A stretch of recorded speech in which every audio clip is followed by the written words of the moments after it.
Hey guys, how you going? Well, it's been a big day today. I lost my best friend. She didn't die.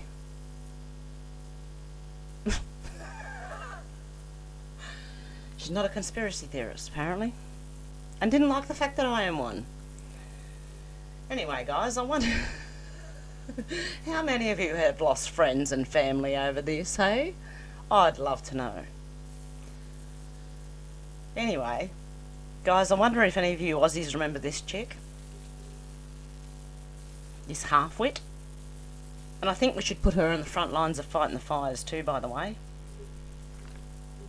I'm a bit cranky tonight, so you'll have to bear with me. Oh, shit. I tried to ring my friend because she was commenting on my Facebook, giving me some shit, And so I tried to ring her to say, hey, what's up? Supposed to be my best friend, I think it's a bit of a fair weather situation here. They're friends when you agree with them, not when you don't. Either that or she's been chugging a few. Anyway, guys, back to this. Sorry, I'm just pissed off. When Q&A came to an end on Monday night, one thing was clear. This was no ordinary episode.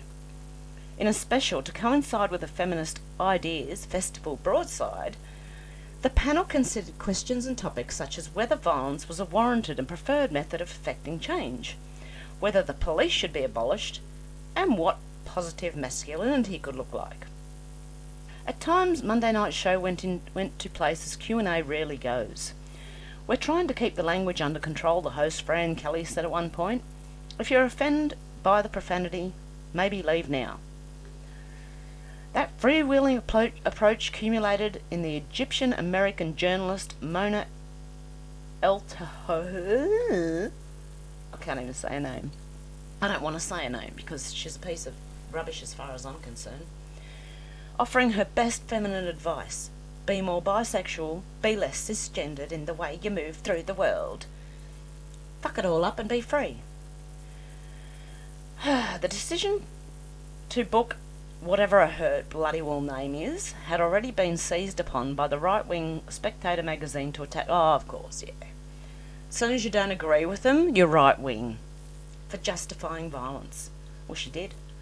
Monday night's episode is likely to spark a wider debate about that question in some media. Now, this happened a few months ago, guys. Earlier, when whatever the hell the name is, wondered how many rapists should be killed until men stop raping women, Kelly replied. Them's fighting words. Spectator Australia is saying Mona is promoting violence, Kelly said. That's what you're doing. I'm saying that violence has been owned by the state. Whatever her name is said, that violence has been given by the state to its police. That violence has been allowed to continue unchecked mostly by men, especially privileged men. Oh my God. Exactly how long do I have to wait to be safe? Well, stop importing fucking rapists into the country. Jesus Christ almighty. Sorry guys, I probably shouldn't be doing a video right now, but I'm going to continue because it's not going to stop me. The discussion came amid a renewed global tide of political protest, with dramatic scenes and some violence from activists and authorities in countries including Hong Kong, Chile and Lebanon. Okay, that's not what I want to do. This is it. When you say violence begets violence, it's almost sounding like it's a level playing field, which it's not, Corey said.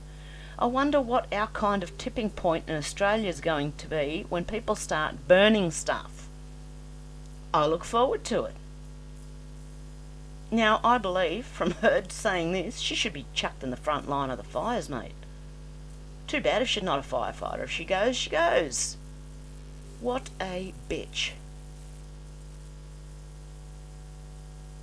And was she some bloody Egyptian or something? Coming to Australia trying to tell... And ABC are giving her a platform. This is our ABC. They're total lefties. Total. I don't care if you're left or right, but these people are insane. Anyway, yeah, I just wanted to point that bit out. Welcome to Consolidated Land and Rail Australia, also known as Clara. Clara is an Australian private group. I can't see that. Blue on blue or blue on grey. Formed to deliver a program to change Australia.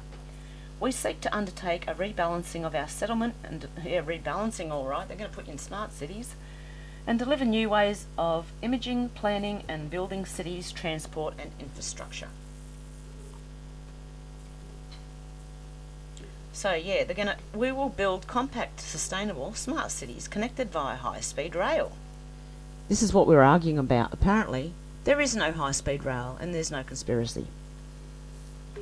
According to my best friend. She hasn't looked at anything, but yeah, she knows. Clara's privately funded plan will address the widely recognised issue of overcrowding that faces Sydney and Melbourne. We'll build new regional compact sustainable smart cities and connect them by most advanced high-speed rail. This is a completely comprehensive plan for population management and economic transition for Australia. Clara has land under its legal control upon which to build its new regional cities.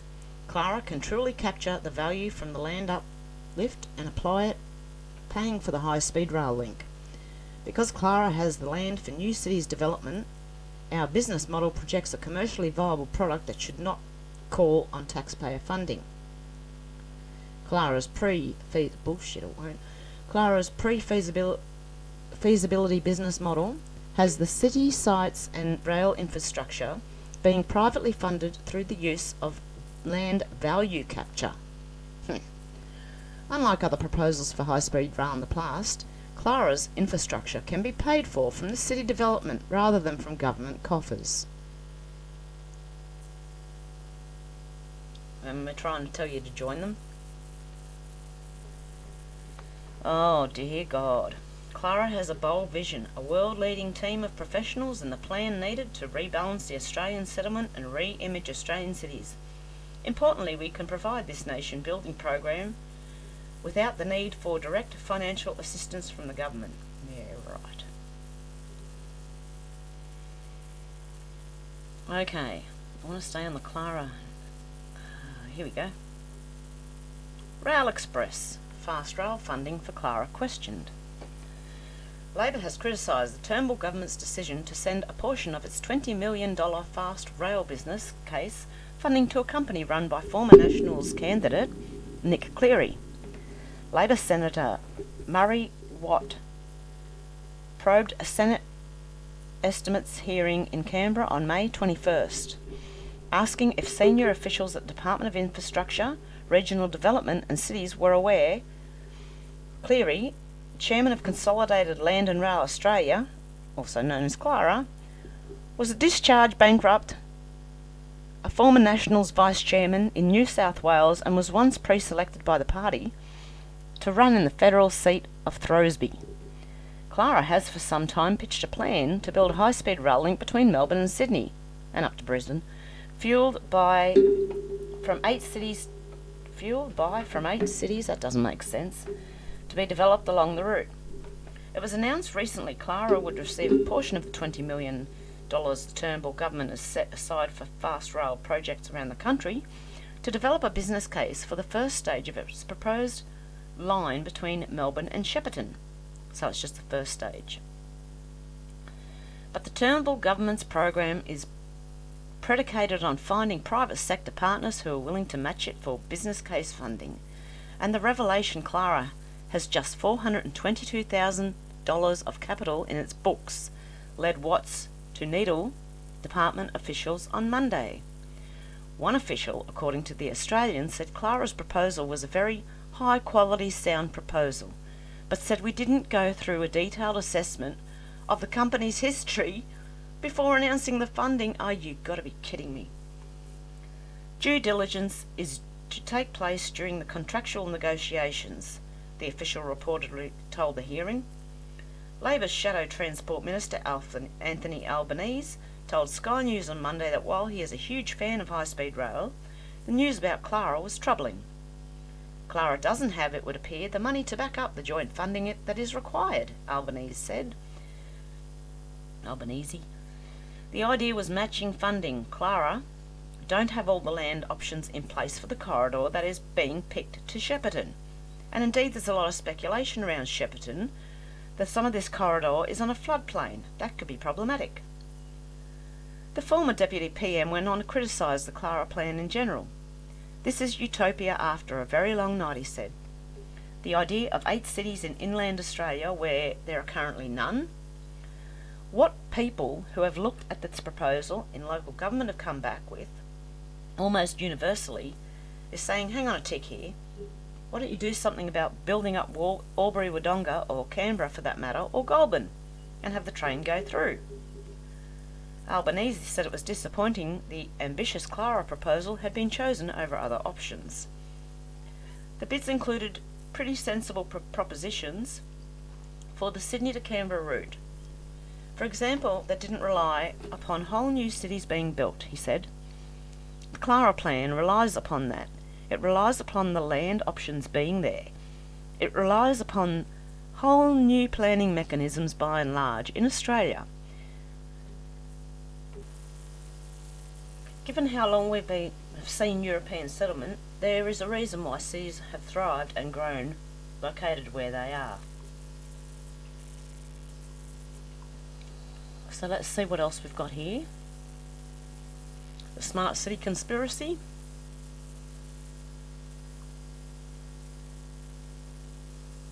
The mainstream media are now in damage control over the spread of this type of discussions. Australians are waking up. Keep spreading the word. Australia is committed to the Agenda 2030 plan, which advocates for the implementation of radical changes to the central role of ownership rights of land and natural resources over the next decade. Linking this plan, authorities are currently developing a number of smart city initiatives in direct response, promising locations full of sustainable programs that monitor a variety of human activities. Could it be that current bushfires across the country are part of that plan as well? What is the hidden agenda? In the following, we explore the Australian bushfire crisis, including the course of events, weather and geoengineering, Clara's high-speed train network proposal, and links to the UN-driven Smart City agenda. I've got a feeling I've read this already, guys. Before examining the deeper questions behind this narrative, let's use objective logic to take a look at the path that led to these fires taking place and the inconsistencies of the official story.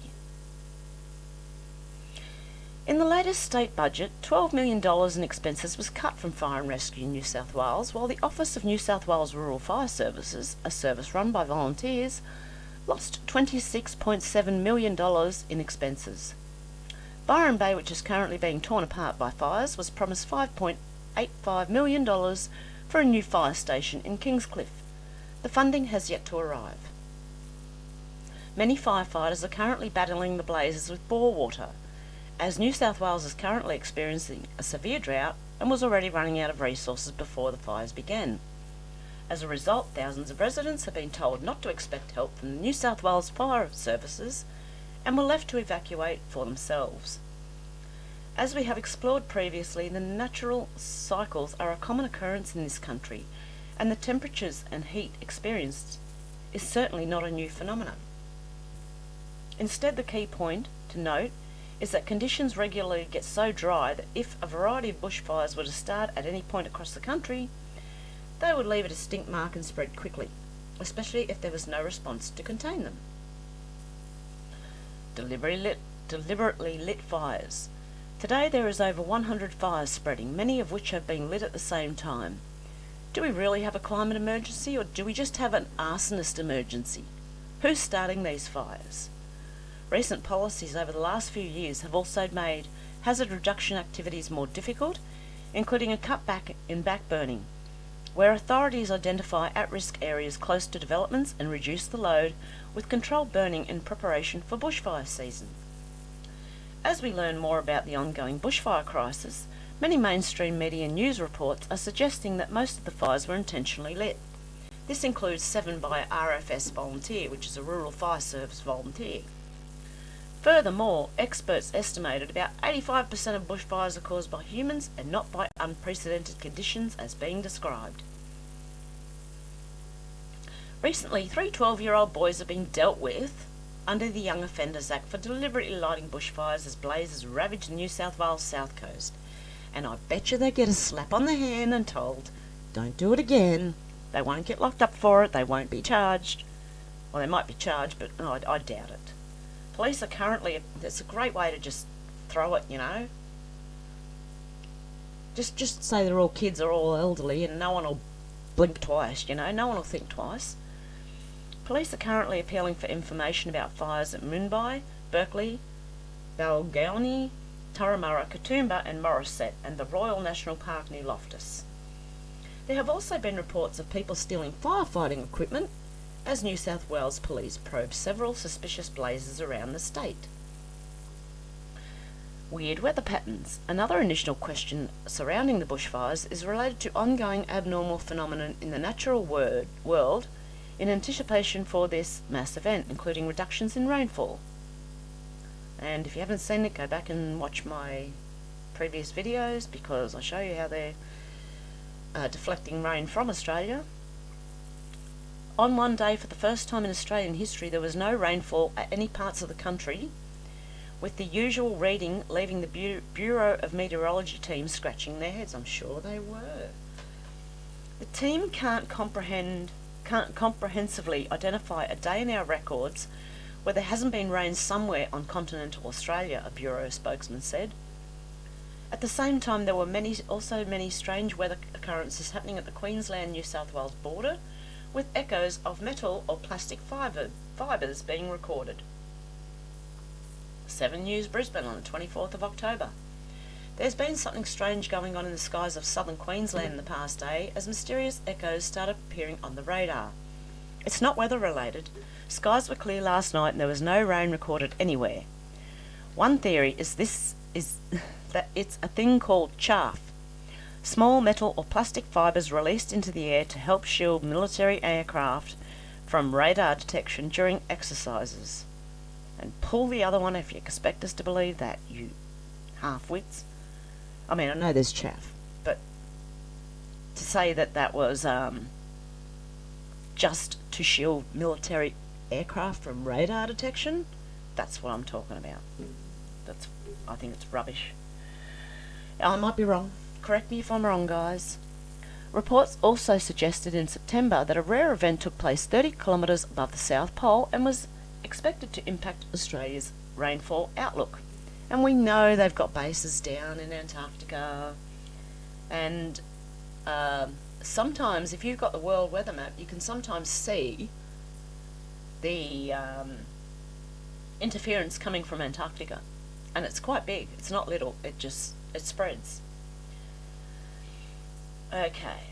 Known as sudden stratospheric warming, SSW, experts predicted just a few months ago that this could deepen the current Australian drought and will affect the skies north of the pole. Is rainfall being intentionally blocked to bushfire areas? We all know this technology is possible. Geoengineering in Australia.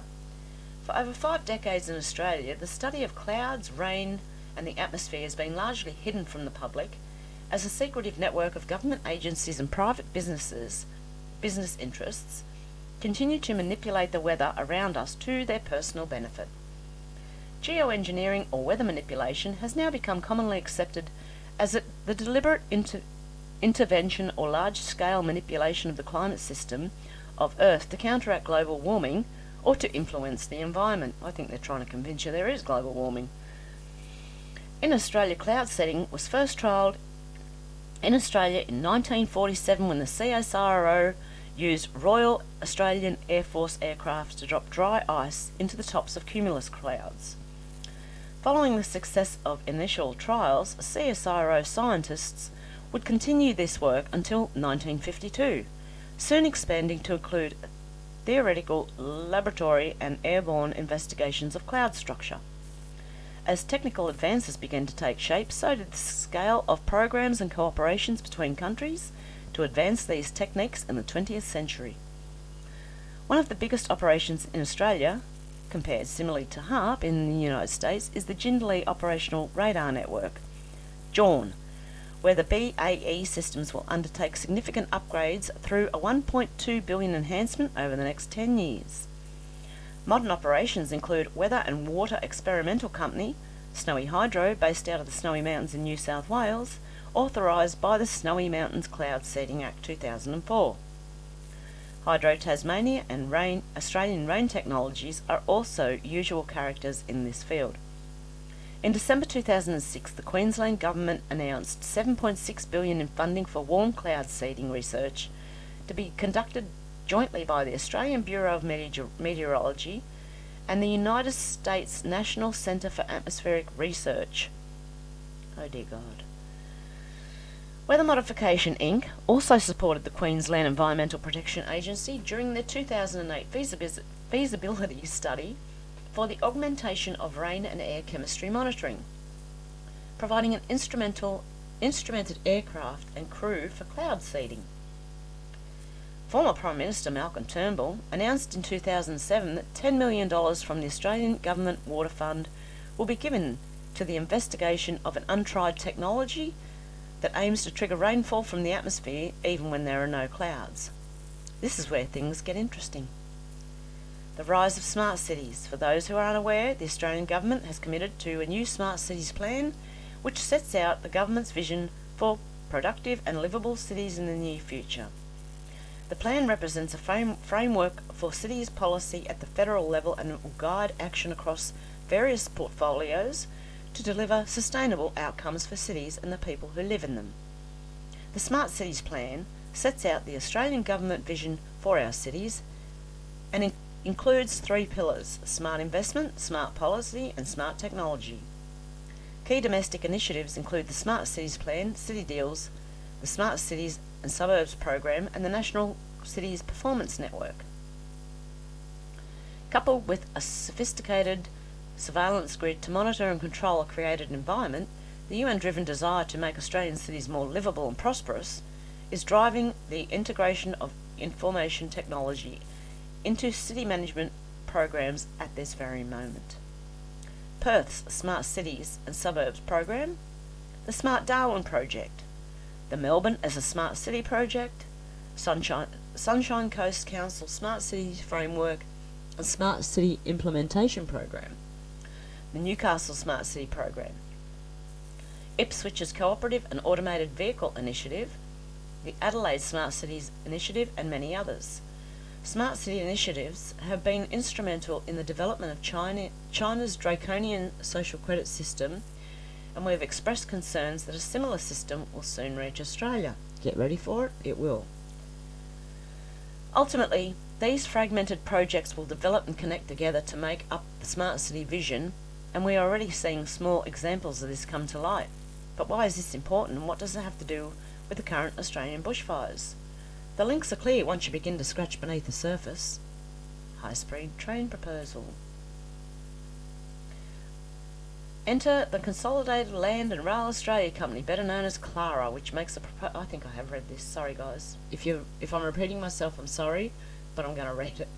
Which make a proposal for the Australian Government in 2017 for a high-speed rail train line from Brisbane to Melbourne, including a vision of new smart cities to be built along the southern route of the plan. So, okay, they are building new cities to do this. They need the land to build the cities. So, yes, they would do it earlier than they're going to build the cities because they need to clear that land first. And I also read on something, was it The Guardian, I think? No, wait a minute.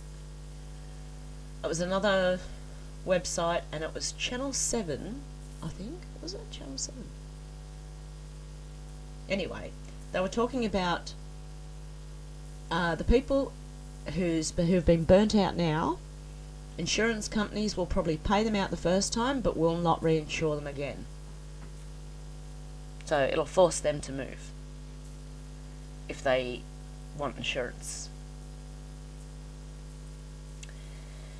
Oh dear. The consortium is headed by Nick Cleary. He's that bloke. And the company has sold bureaucrats and ministers on a vision so large it's almost eye-watering. A high-speed rail network that would open the way for not 1, but 8 new cities, each between 200,000 and 600,000 people along its route. The policy on population has failed because we have failed to overcome the tyranny of distance, Cleary says. I'd say we haven't overcome the tyranny of the bloody government. Between now and 2061, we're going to grow the population by 15 million. Our plan is to build cities at a scale connected by high-speed rail. According to their official website, Clara is Australia's most ambitious master planning project. 8 compact smart cities across Victoria and New South Wales, connected to Melbourne, Canberra and Sydney and Brisbane by high-speed rail. Livable, connected and sustainable, self-sufficient in energy and water use. You're going to be drinking your own pee, that's what they mean by that. They're going to recycle your toilet water. The first network of cities worldwide designed around people, not private cars, in 100 years.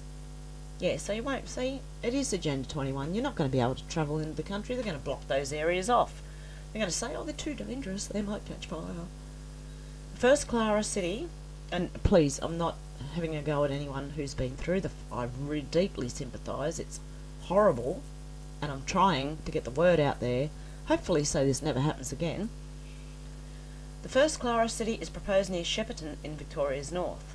It's a vision to transform the settlement patterns of Australia, entrenched for more than 200 years, and all to be achieved by the private sector with only minimal government involvement. So now they're admitting the government will be involved and taxpayers' money will be used.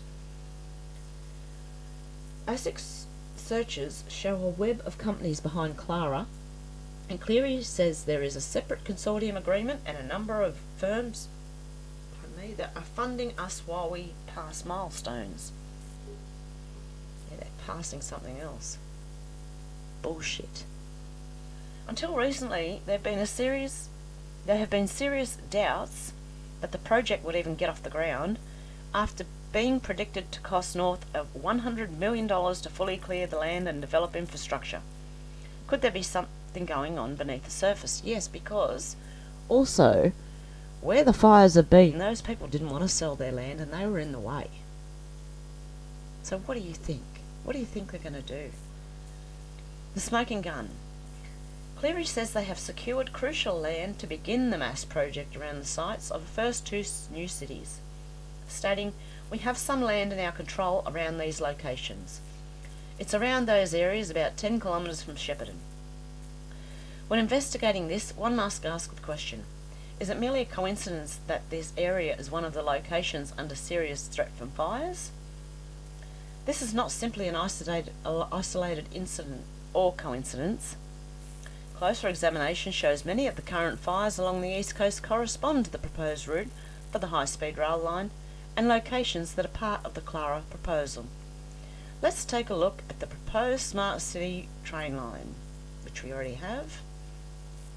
So it goes to Brisbane, not just to Sydney, not just Sydney to Melbourne, or goes all the way up to Brisbane. Now let's take a look at the bushfire path across. There you go. Melbourne's down there, Brisbane's there, Sydney's here, and it's going straight, and Canberra's there.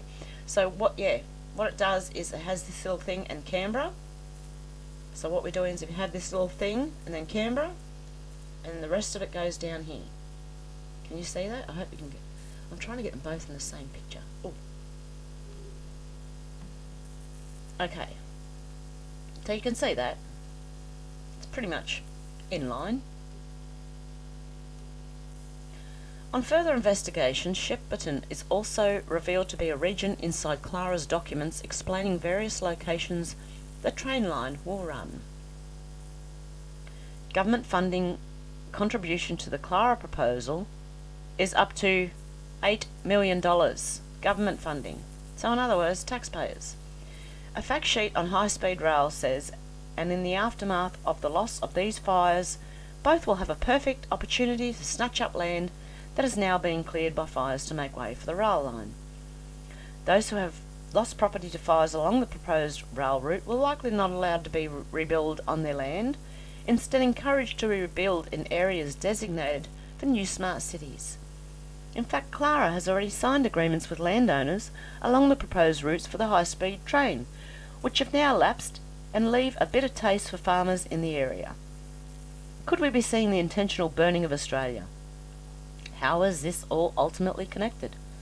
Agenda 21, or Agenda 2030 as it's now known, or apparently there's Agenda 2050 too.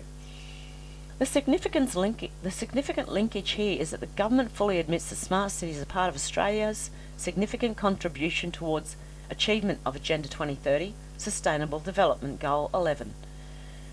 In September 2015, 193 member states of the United Nations adopted 17 Sustainable Development Goals to make up the 2030 Agenda for Sustainable Development. Agenda 2030 will change our economies, our environment and our societies while reshaping old mindsets, behaviours and patterns of living forever. Included in the document are Sustainable Development Goals and 169 individual targets adopted by world leaders at a historic UN summit. Objectives expected to guide the actions of the international community over a 15-year period, 2016 to 2030. Australian Government coordination on implementation of the 2030 Agenda is led by the Department of Foreign Affairs and Trade and the Department of the Prime Minister and Cabinet, in collaboration with individual departments for each individual SDG. Many sustainable development targets, such as energy and water, health and well-being, gender equality, climate change, resource distribution and more, have already seen many organisations introduce policies and procedures to align with intended goals. The fire phenomenon we are witnessing is being used to promote climate change hysteria, which has driven the UN to call for an overhaul of the world trade systems to begin tackling these issues. Today, most of Australia's resources are being taken over by foreign entities, including our gas and electricity supplies, water reserve entitlements, surveillance technology and much more. And I'm pretty sure the rail line was just sold to China. Conditions will continue to affect most of regional Australia until the population is forced into highly controlled smart city monoliths connected by high-speed trains currently in the works. Through the introduction of new laws and regulations to restrict the people's use of the land and water in the future, as well as the introduction of carbon taxes on almost every human activity in the presence of saving the environment. The stage is being prepared for the introduction of Agenda 2030, totally read that wrong, in Australia, and the ongoing bushfire crisis is just the beginning of much larger things to come. And there's Tot News, this is from Tot News. I'll put all these links below, guys. Okay, let's see what else we've got. High-speed rail in Australia. It's been under investigation since the early 1980s. Every federal government since this time has investigated the feasibility of constructing high-speed rail, but to date nothing has gone beyond the detailed planning stage, until now.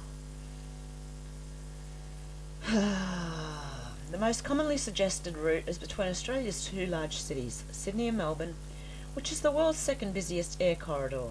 Various corridors have been proposed for a potential high-speed line.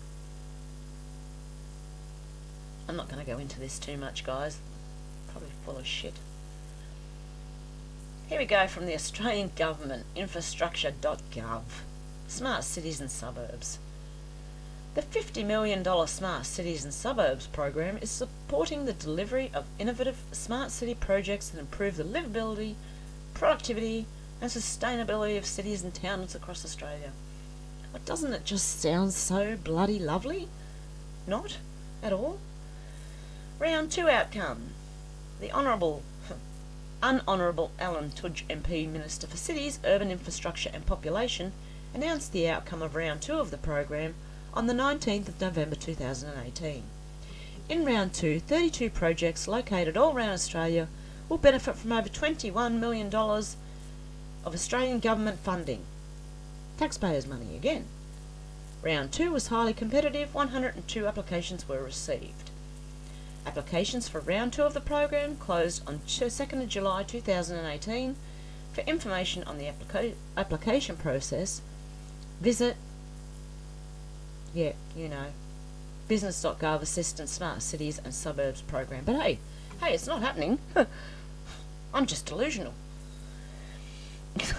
Sorry, guys. I can't help it. I've just got to have I've had no one to outlet on, so you guys can listen to it. Okay. Lead applicant, ACT Housing, digitised choice-based letting for the ACT public housing portfolio. Yeah, they're turning all new public housing, so they're turning all new public housing into smart houses. Like, they've got smart meters and everything connected to them. City of Parramatta Council, Melrose Park, smart planning for climate responsive neighbourhoods. Wallandilly Shire Council, Western Sydney Parkland City Sensor Network Project. Lake Macquarie City Smart Beaches What are they going to do with the beaches? I'll be off limits. Wollongong City Council, Illawarra Shoalhaven Smart Water Management. Dumb water management as far as the government goes. Cumberland Council, Granville Smart Precinct Pilot Project. Midwestern Regional Council, MWRC Smart Water Meter Project. Randwick City Council, Integrated Smart Parking System, Emerging and Shared Approaches. Georges River Council, Chill Out, Smart City Spaces Creating Connected Green Places. Queanbeyan, Palorang Regional Council, Geelong Smart City Community, Smart Suburbs Blueprint.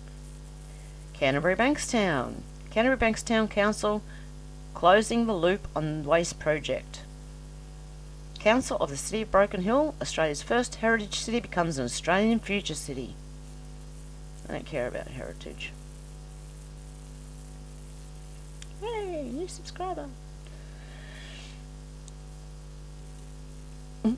Australia's, Randwick City Council, Coogee Smart New Technologies at the Beach. I'm wondering what the hell they're doing at the beach. Alice Springs Town Council, Smart Solar Trees and Integrated Park Management System. City of Palmerston, A Place for People. Logan City Council, Flooded Roads Smart Warning System. Cairns Regional Council, Smart Urban Irrigation Project.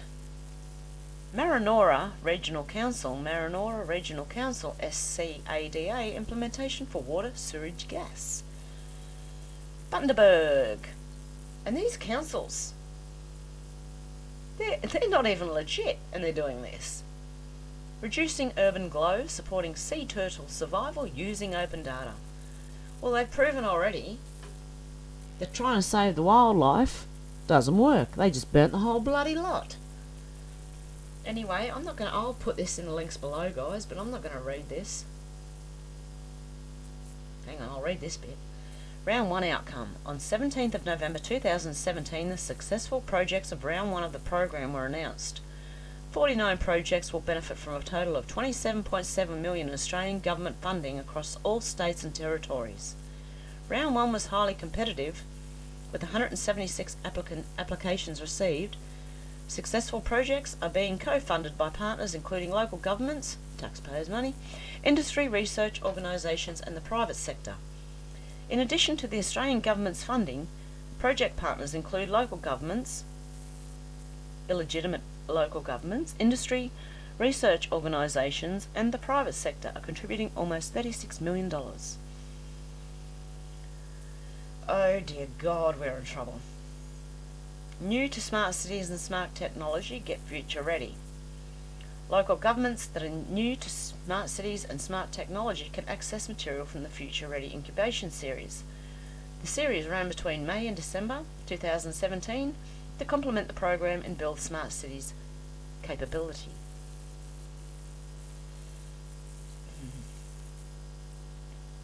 I think this is just going to make me a little bit more angry.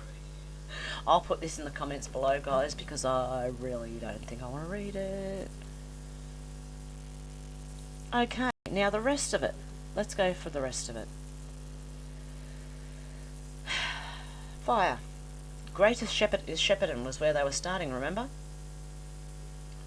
That's where they initially want to start the smart cities.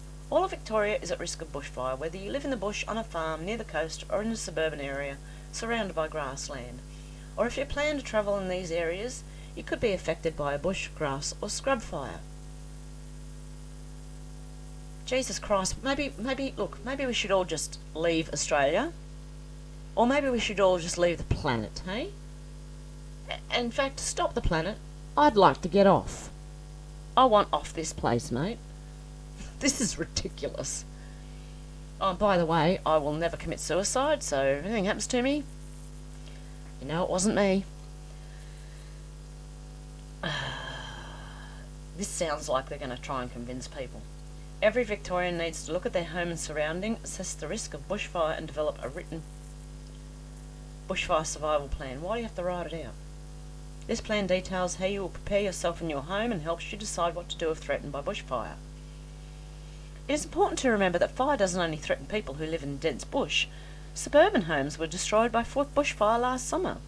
Embers can travel kilometres ahead of a bush, grass or scrub fire, igniting leaves in gutters, vegetation, fences and other items around the home. This section of the website has been developed specifically to assist the overall community to access advisory information to prepare, respond and recover from bushfires. Current information. Greater Shepparton belongs to the Northern Country Fire District for information on bans, rating and restrictions. Okay, it's just pretty much giving Shepparton a bit of a plan for fire. Okay, what else have we got? Okay, read that one. New South Wales and Victoria mapped catastrophic. Alerts issued as devastating blazes continue. Yeah, they're still going. Australia is in the grip of a devastating bushfire crisis as the highest danger warnings have been issued, with firefighters unable to control the spread of the blazes and serious threat posed to life. South Australia, Victoria and Tasmania have all upped their warning levels as the threat increases. A catastrophic warning means that should a fire start, it would not be possible for firefighters to control it given the weather conditions. That's an excuse to let it keep going so they can build their railway. Brenton Eden, Assistant Fire Chief Officer at the South Australian County Fire Service, told Australian Broadcasting Corp Radio, from sunrise till well past midnight, this state is going to experience very difficult fire conditions. And I'm sure I'm reading, like, these are from the past? How old? November the 20th, 29th? 20th, last year. I have to keep taking deep breaths, guys. This is just... my goodness. On Wednesday, electricity firms cut off power to thousands of people, more than 100 schools were closed, and residents in high-risk regions were poised to evacuate. And again, it follows that down to Canberra. Electricity provider SA Power put energy to about 10,000 people. Put or cut? I think they meant cut. Energy to about 10,000 people as fires approached transmission lines. I've also heard some people in Sydney had their power cut off during the real hot day. This is going to become a common occurrence, guys. SA Power tweeted, with fire conditions expected to continue well into this evening, be prepared for a potentially extended outage before it's safe to restore power supply. They're using this as an excuse. They've never had to cut power before. With temperatures in South Australia nearing 45 degrees, whoopee-doo, we had 48.9 the other day, conditions aren't expected to improve soon. Winds of up to 90 kilometres per hour, 55 miles per hour, are whipping up the blazes. And I don't mean that to lessen any of the hurt. I know it would hurt. I really do not wish that upon anybody, ever. Steve Warrington, a local fire chief in Victoria, said, "Do not be there. If a fire occurs, you will not survive." 6 people have died since last month in massive bushfires, which are burning elsewhere in the country. Those blazes in New South Wales and Queensland have destroyed more than 500 houses, devouring about 1 million hectares, well, it's a lot more than that now, of farmland and bush. Australia's largest Sydney was also blanketed by bushfire smoke on Tuesday, causing dozens of calls to paramedics for related health problems. And it's been that way up until a day ago? 1 day ago. The weather cleared up a little bit. It's just been covered in smoke for months, guys. Last year, the nation experienced its warmest summer. Oh, here we go. Who's this? Express. Yeah, okay. Mainstream. It's been hotter, guys. In the I think it was 1890s, it hit 50 degrees over most of Australia. 50 degrees Celsius, that is. So this is not the warmest summer.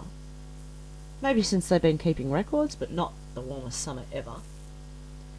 Official figures also show 2018 and 2017 were Australia's third and fourth hottest years on record, respectively. And the key words here is on record, because they weren't recording it before. The last 70, 80 years, I think. Australia's Conservative government has been criticised for its efforts to address climate change as the fires continue to... What are they? Seriously. Last year, a UN report said the nation was falling short of its Paris Climate Agreement commitments to cut CO2 emissions, and I'm going to get cranky. Okay, let's close that. Let's close that. I've looked at that. I've looked at that. I've looked at that. Okay, let's go up this end. New South Wales bushfires that destroyed dozens of homes may have been deliberately lit. Now, when's this one from? This is from 19th of October too. I can tell you now there's over 200 people apparently have been charged for lighting bushfires. And of course they're going to blame it on kids and elderly, and that's what I've seen so far. The kids will get a slap on the wrist, told not to do it again, they'll never get punished. I don't even think it is kids, guys. I think this is a cover for something else. Okay, well, I'm not going to read that. That's too... Oh, why am I shutting them? I've got to put them in the comments, these links.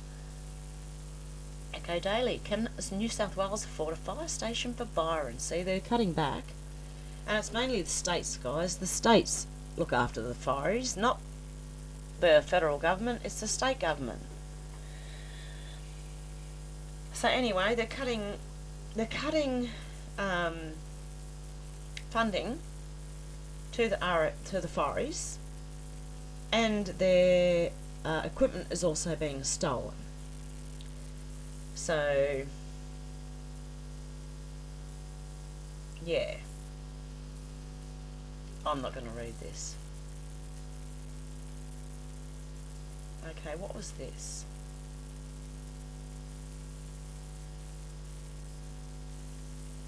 I have no idea what that is. Smart Cities Council, Australia and New Zealand.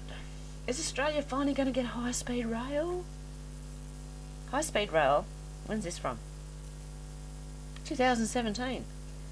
High-speed rail, the forever debated, discussed and partially studied means of transport that comes and goes every few years until now. You know what? I don't even want to read this. But I will. In this article, we get the latest from an ambitious private sector-led proposal that not only looks to deliver a high-speed rail network from Melbourne to Sydney, but additionally the creation of a number of new regional smart cities.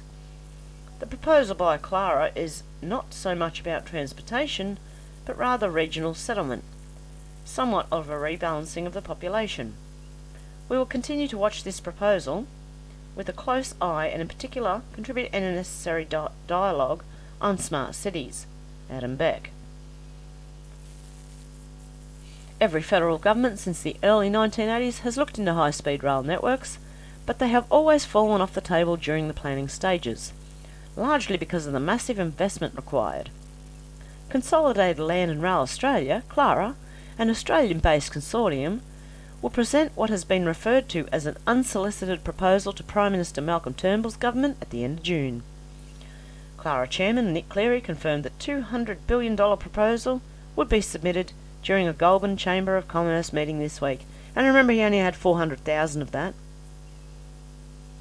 The Clara plan includes 2 smart island cities in Victoria and 6 in New South Wales in addition. 2 of the cities would be located between Goulburn and Sydney.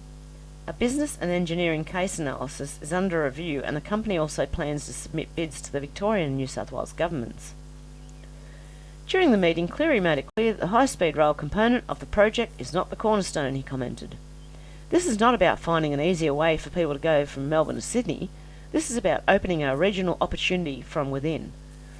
Earlier, Clara promotional literature has described the project as a plan to rebalance the Australian settlement by building new regional compact, sustainable smart cities and connect them by the world's most advanced high-speed rail.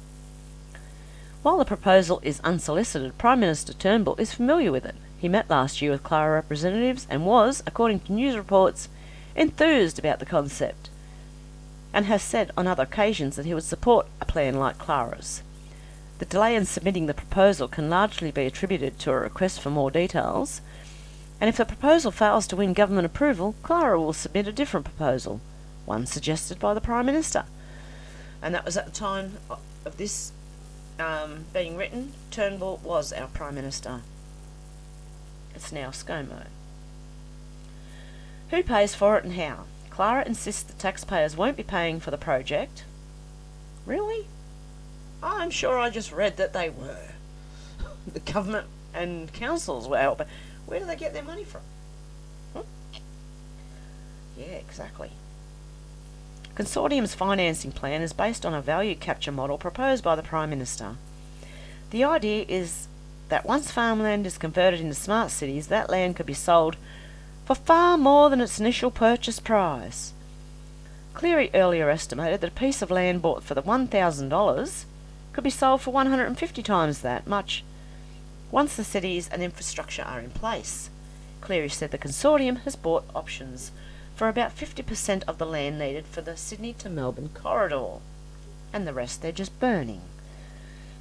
Cleary says he recognises the difficulties associated with the project, but has also said the willingness of state and federal governments to discuss the plan are encouraging.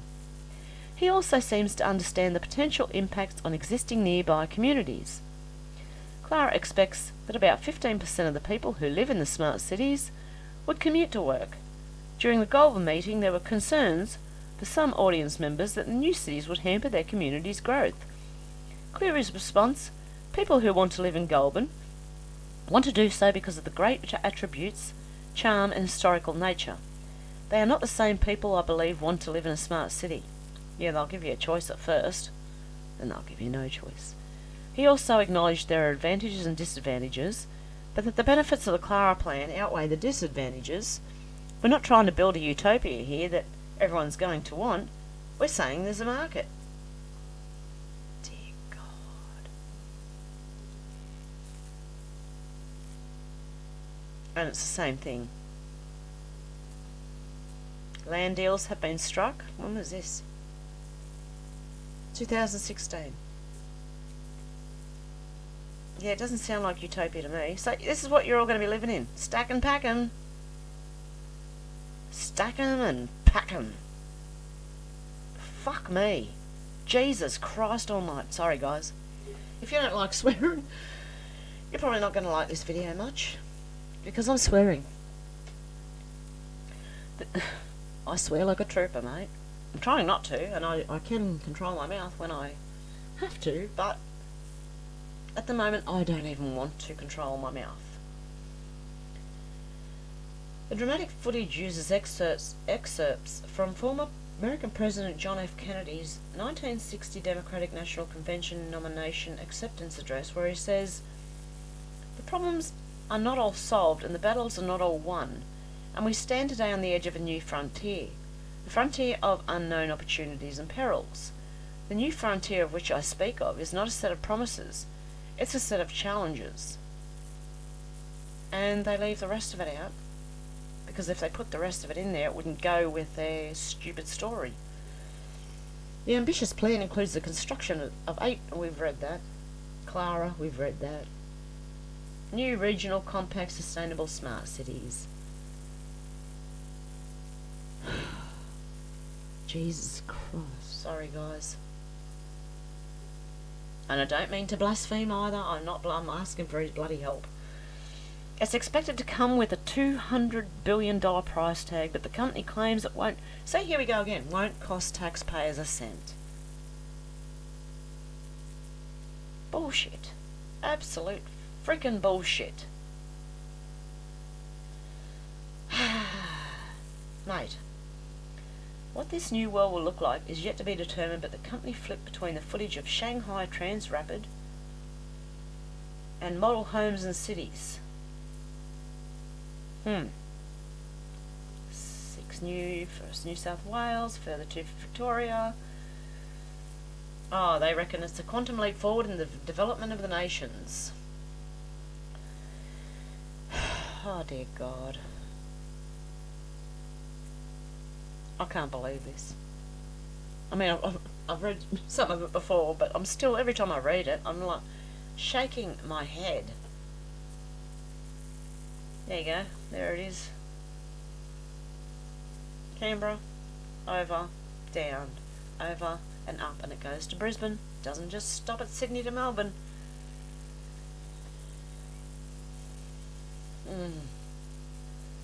Among members of the company's advisory board are former state premiers Steve Bracks and Barry O'Farrell, and recently retired Trade Minister Andrew Robb. So they're all getting their hands in the pie.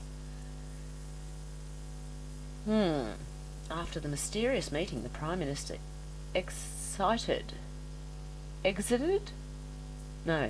fast train enthusiasts, announcing a radical new funding plan. That he could see the transport fantasy floated by Australian politicians for generation speed into reality. Radical new funding plan. The Prime Minister. Anything to do with people's taxes at all?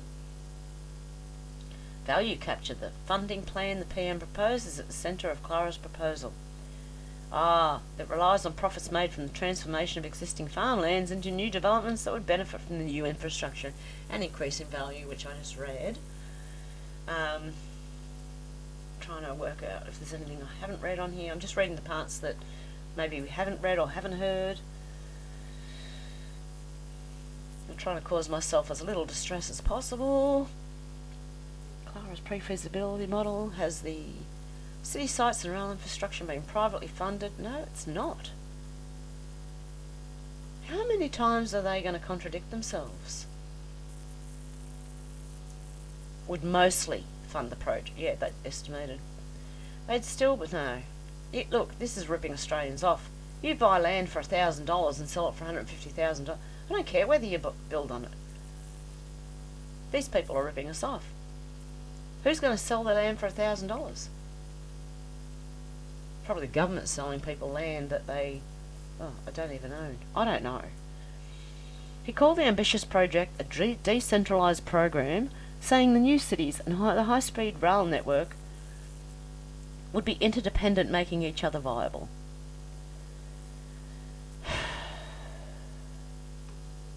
Mr. Cleary said the private company doesn't anticipate asking governments for a direct financial injection, but would need support from all 3 levels. I'll give them an injection. A death injection, if they really want. I'll give it to them.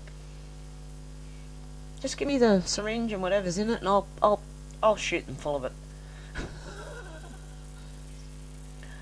I'm joking, guys. What we really need is the assistance to plan out these communities to secure the corridors of the rail, which state governments have to do, he said ahead of the Melbourne launch. We are under no illusions as to how difficult it is, and we are buoyed by the fact that both Commonwealth and state government are open to enter into coordinated discussions.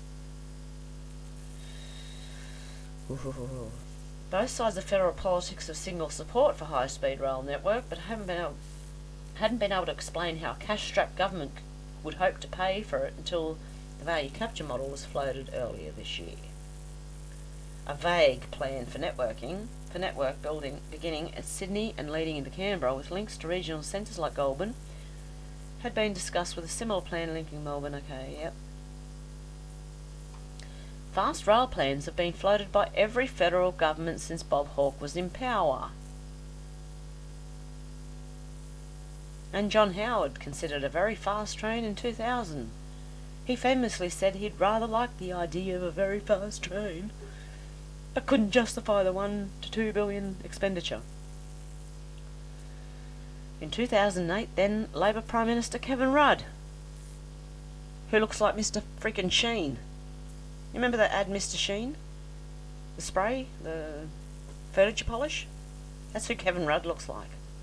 Announced a $25 billion high-speed rail network connecting Sydney and Melbourne that never got up. His successor, Julia Gillard, freaking idiot, commissioned a report predicting a high-speed rail network connecting Brisbane, Sydney and Melbourne would be budgeted at about $114 billion. When talks of a government-backed high-speed rail system cropped up again earlier this year, Greens MP Adam Bennett was among vocal critics. Oh, that's amazing. Tweeting that the revolution infrastructure was the train that only runs in election years. But with the plan being seriously considered post-election, Australia may be inching closer towards no longer being the only continent. So his only critic was that it was only going to be run in election years, like they're only going to talk about in election years. He'd actually like to see this happen, this Greens MP, I'm sure.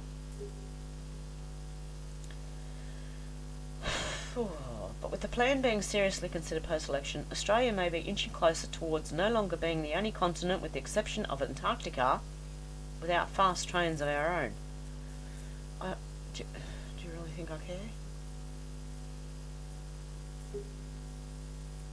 Guys, let me know what you think. I've had enough for today. I really have. And my patience is running out. Started. Oh, don't worry. You understand. I told you in the beginning. You understand what I'm going through, especially if you've been through it yourself. So far, for the last 10 years that I've been researching this stuff, I've been able to hang on to my friends until one snap today. Probably just a little bit too much alcohol. A few too many drinks and she gets a bit angry. Okay, guys.